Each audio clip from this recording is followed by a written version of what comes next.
Кызматка камалгандар дайындалабы? Депутаттар Байсаловду этият сүйлөөгө чакырды. Жогорку кеңештин депутаттары министрлер кабинетинин төрагасынын орун басары Эдил Байсаловду этияттап сүйлөөгө чакырды. Парламенттин бүгүнкү жыйынында аткаминер Кыргызстанда камала элек саясатчы калбады деген пикирин айткан. Эдил Жолдубаевич, этияттап сүйлөп жүрсөңүз, баары барып келген, отуруп келген деген сөздү минтип эмоционалдуу айтпашыңыз керек. Сиз элдин баарын үндөп, камалып келгиле, ошол жакта окуу бар дегенде айтып жатасыз. Мындан кийин этияттап сүйлөңүз деп эскертүү берди депутат Кундузбек Сулайманов. Дагы бир өкүлү Айбек Маткеримов да аткаминерди абайлап жооп берүүгө чакырды. Саясатчылардын баары камалган дейсиз. Эмне, чоң кызматка барыш үчүн баары камалып чыгыш керекпи? Же ошондой критерий киргизип койдуңуздарбы? Мындайда ойлонуп жооп берсеңиз, деди Маткеримов. Эдил Байсалов депутаттардын эскертүүсүнө жооп берген жок. Булак Назар Ньюс, Чекиторг. Кыргызстан азык-түлүктүн кымбатташы боюнча ИАЭП чөлкөмүндө алдыга чыкты. Өткөн жылы ИАЭП өлкөлөрүнүн арасында азык-түлүккө болгон баанын эң жогорку көрсөткүчү Кыргызстанда катталды. Бул тууралуу Улуттук статистика комитети билдирди. 2021 жылдын декабрь айында Евразия экономикалык биримдигинин бардык мамлекеттеринде керектөө баалары жана тарифтер жогорулаган.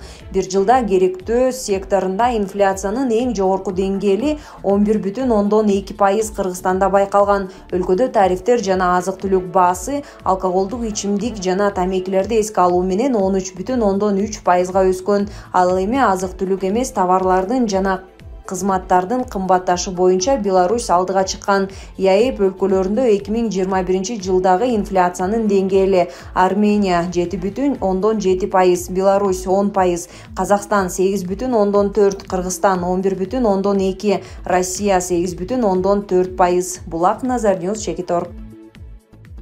Модель Саадат Асылбекова Кыргызстандын атынан Top Model of the World сынагына катышат. Бул тууралуу Кыргызстан сулуусу улуттук сынагынын дирекциясынан маалымдады. Кыргызстандык модель Таиландда өтө турчу Super Model International 2021 эл аралык сулуулук сынагына катышмак. Бирок пандемиядан улам иш-чара өтпөй калган. Буга байланыштуу дирекция Асылбекованы быйылкы иш-чарага жиберүүнү чечкен. Сулууларды тандоо 27 февралдан 14 мартка чейин Египетте өтөт. Ага 75 өлкөнүн бийкечтери катышмакчы. Сынак үчүн кыргызстандык сулуу 19-кылымдагы кыргыз аялдарынын кийимдеринин мотиви боюнча улуттук костюм даярдаган. Катышуучулар мындан тышкары купальник жана кече көйнөктөрү менен сахнага чыгышат. Top Model of the World 1993 жылы негизделип, модельдер арасындагы эл аралык престиждүү сынактардын бири болуп саналат. 2016 жылы ага Кыргызстандын атынан биринчи жолу Бегимай Карыбекова барган. Саадат кесипкөй модель, боюнун узундугу 179 см. Борбор калаадагы моделдик агенттиктердин биринде иштейт. Ал алгачкы жолу 2016 жылы Кыргызстан бикини сулуусу сынагына катышып жеңип алган. Булак, Спутник, Кыргызстан. Дастан Бекешев Нарматова менен таанышып, аны мактады. Жогорку кеңештин депутаты Дастан Бекешев ЖКнын эң жаш депутаты Орозайым Нарматова менен жакындан таанышканын билдирди.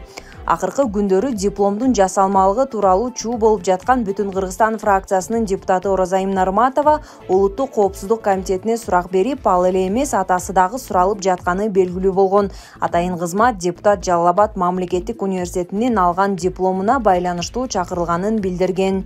Бүгүн 19 январь Дастан Бекешев өзүнүн социалдык тармактагы баракчасына Нарматова менен бирге түшкөн сүрөтүн жарыялап, жакындан тааныштым, абдан жагымдуу жана билимдүү депутат экен деп жазган. Булак, Лайк, Чекиткейжи. Эрдоган: Орусия Украинаны басып кириши мүмкүн эмес. Түркиянын президенти Режеп Тайип Эрдоган Орусиянын Украинага басып киришин реалдуу мамиле деп эсептебей турганын айтып, Орус президенти Владимир Путин менен Украин кризисин талкуулоо зарылдыгын айтты. Мен Орусиянын Украинага басып киришин реалдуу мамиле деп эсептебейм. Анткени Украина катардагы өлкө эмес. Украина күчтүү өлкө. Мындан тышкары Орусия бул кадамга барышы үчүн дүйнөдөгү кырдаалды кайра карап чыгышы керек. Жана Азербайжандын президенти Алиев Украинада болгон. Эми мен аны менен сүйлөшөм. Албетте бул маселелерди Путин мырза менен талкуулашабыз керек, деди Эрдоган.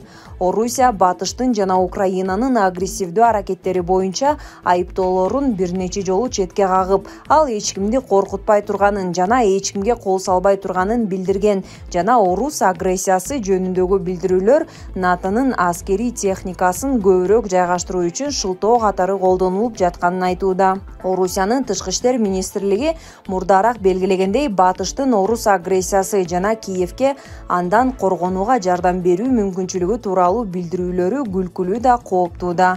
Булак Назар Ньюс, Чекиторг. Уурусу күчтүү болсо, ээси жабыр тартабы. Тиги кичинекей кызга дагы балээ жармаштуу. Эми алган диплому жасалма болуп чыкканы калды. Ошо парламенттин биринчи жыйынында чачын жайып, трибунадан сүйлөгөн.